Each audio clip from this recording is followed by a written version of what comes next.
Productivity wise, normally our road mender with a two-man gang will do between 20 and 25 square metres a day.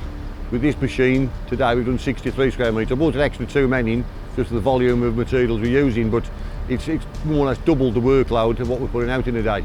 Cost per pothole is one of the things that the KPIs we've got on the contract with Walsall Council we have to report back on every month, and do an average of what it costs across, as I said, the range of different types of work we get. We have to do a cost evaluation of that cost per pothole.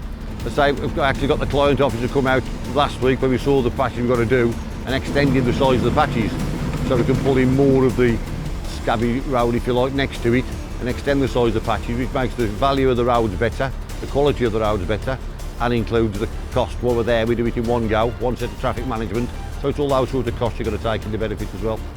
It's reduced a lot of manual labour, it's speeded up the process, it's meant we can do bigger patches in one day, which saves traffic management and costs.